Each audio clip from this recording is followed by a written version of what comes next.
हम में से कोई व्यक्ति उससे अपने आप को अलग नहीं कर सकता।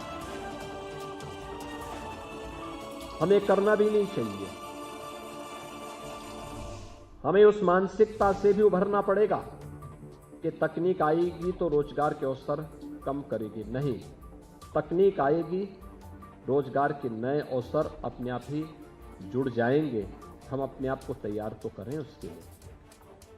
दूसरा, हमें इस बारे में भी अपने आप को शारीरिक और मानसिक रूप से भी तैयार हमेशा रखना चाहिए। हमेशा अपने आप को इस बात के लिए तैयार रखें।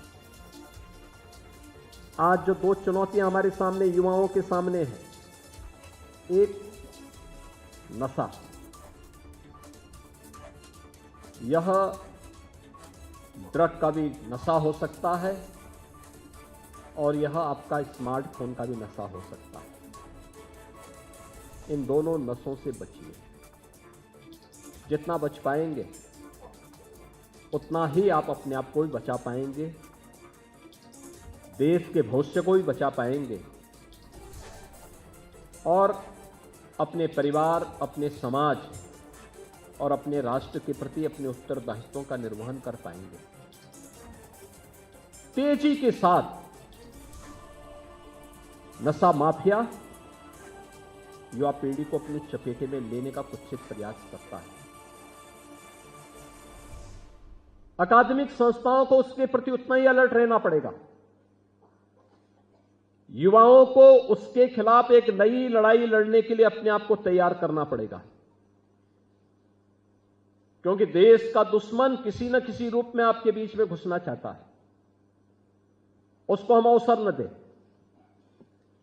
दूसरा, स्मार्टफोन पर जो आपका अत्यधिक समय खर्च हो रहा है, इसको कम करिए। एकाएक कठिन होगा, धीरे धीरे करके कम करिए, धीरे धीरे करके कम करिए। और प्रयास होना चाहिए, आवश्यक हो तभी आधा घंटा, 1 घंटे तक ही आप उसका इस्तेमाल करें। समय तय करिए कि मुझे बात करनी है तभी बात करूंगा जब आवश्यक हो, अनावश्यक नहीं। यह आपकी आईसाइट को भी प्रभावित करेगा, आपके मस्तिष्क को भी कुंद कर देगा, आपकी बुद्धि को भी, आपके विवेक को भी, आपकी शारीरिक क्षमता को भी ये पूरी तरह कमजोर कर देगा।